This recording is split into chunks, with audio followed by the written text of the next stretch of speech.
chatting with a client today. There was nothing unusual about this conversation. And she was asking me about talking therapy and the method of somatic movement that I teach.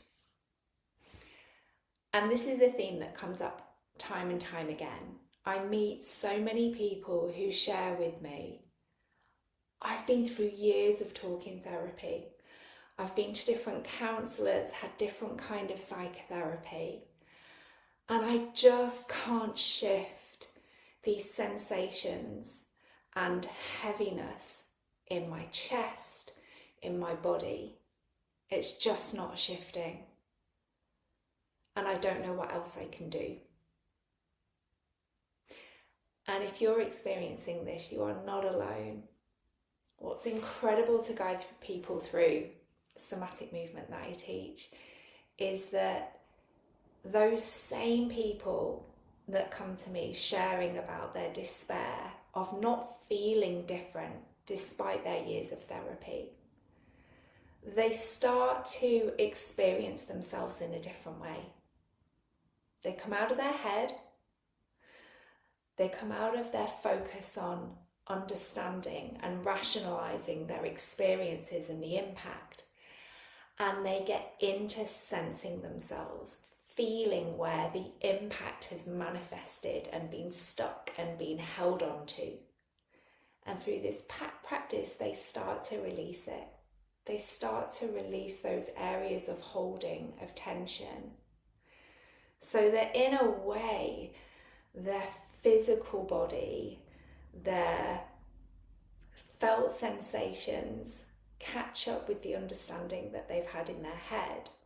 Or you could say they start to embody what they've known. And when they embody that freedom, they really live and feel different. No amount of talking, of intellectual explanations and rationale and reasoning and understanding is going to shift and release the areas within your physical structure, within your neurophysiology that is stuck. The way we release those physical areas of holding, where all those emotional states, all of those protective patterns have been holding on, we can only release them through movement. And just before we're able to release them, there's a further contracting in. And from that place, we get to release and then expand outwards into the full expression of ourselves. So time and time again, I'd say pretty much every week, I'm having a conversation with somebody new who's been through that talking process, who's understood on an intellectual, psychological level the impact that their lived experiences have had, and they're ready to actually now feel different. They think differently, they understand differently. Now they're ready to feel different. Because this is the point, right? Why do we enter into therapy? It's because actually we want to feel different. I don't know that the priority is always to think differently, but to actually feel differently, to behave, to act, to show up differently. And this is what happens when we get into experiencing ourselves in an embodied way, in the body. And these emotional states, it makes sense that there wants to be movement involved in releasing them. Emotion. Energy, motion, movement. Let's move that energy through. And talking only gets us so far. And that's not to discount the value of talking therapy, different kinds of therapeutic approaches and counselling. I know from my own experience, I would only have got so far if I'd only focused on movement. Actually, the talking therapy has helped me a huge amount in being able to further transform lived experiences that have held me stuck in the past. And I truly don't believe that only one way creates transformation. We're open to different methods and ways of experiencing ourselves at different times. We can only go at the pace that we're actually able to really connect with. That comes at different times for every single one of us. So whilst I work with and guide many clients through this practice who have been through that process of a lot of talking therapy, and then that's opened the door to being able to actually feel their body and release what's in their body physically, for me it actually in many ways came the other way round. So as an adult, for me, it was through this practice, it was actually through my experiences during my clinical training, that starting to connect with my body, my felt sense, and starting to peel away these layers, these hidden patterns, these ways of coping, these protective shields and armour that I'd built up that I had no idea was armour until I started to peel it away.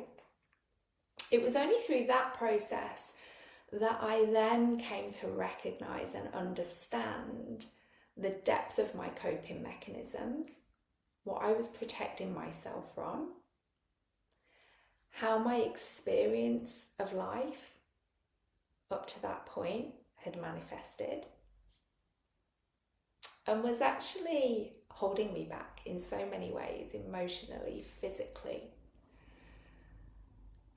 And it was through my felt experiences that I then came to realise, actually there's stuff here that I will benefit being guided through by somebody to talk this through. The power of being able to articulate and put words to our experiences and how we feel, to be able to voice experiences and harm that we've gone through, is part of that transformative process, is part of that continual process of living with more peace and more connection. And for me, that was incredibly important. But that came through feeling what was taking place in my body. So the movement practice then made the talking therapy for me accessible. That was the way that I came to it. And I don't think I ever would have gone there had I never started to really feel myself and feel where I was stuck, to understand the depth of that, because I would have dismissed the benefit of any kind of therapy for me, or the need of any kind of therapy. I would have batted that off, as I had done for decades. And then my body made it very clear that there was stuff to uncover there. So for some people, it's talking therapy that opens the door to them being able to explore themselves through movement and get into the body. For me, it came through movement, coming into this movement practice, experiencing myself in a somatic way, then opened that door that I could no longer avoid of, okay, this is what I'm ready for. This is what is going to help me to go further towards feeling empowered and living a life of freedom and autonomy and restoring my agency. It comes in any which way for each of us. There's no right or wrong. And there is so much power and so much benefit to be had by trusting our intuition and feeling, actually, I feel like I'm ready to explore this method now. I feel like this door is opening and I want to step a little further through that doorway. And the more that we are able to feel ourselves, the more we're able to connect with that intuition, that knowing, and also the timing.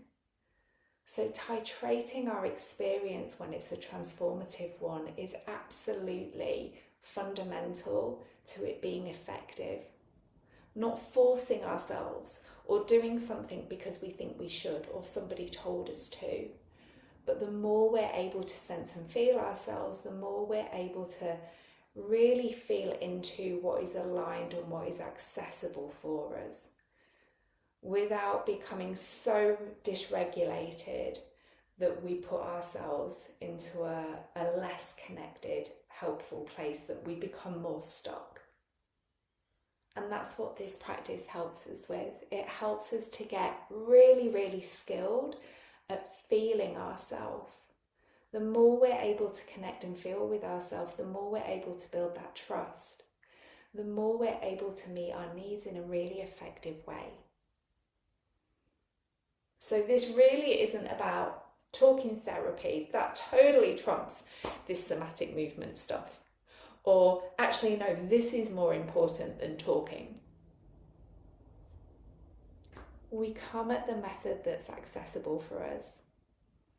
And there is so much wealth in a combination of approaches. Just as we're not separating our mind from our body when we experience ourselves in a somatic way, when we adopt these somatic habits, it's that understanding of this full integration, this incredible soma that is one, where mind and body is just forever entwined. There is no separation.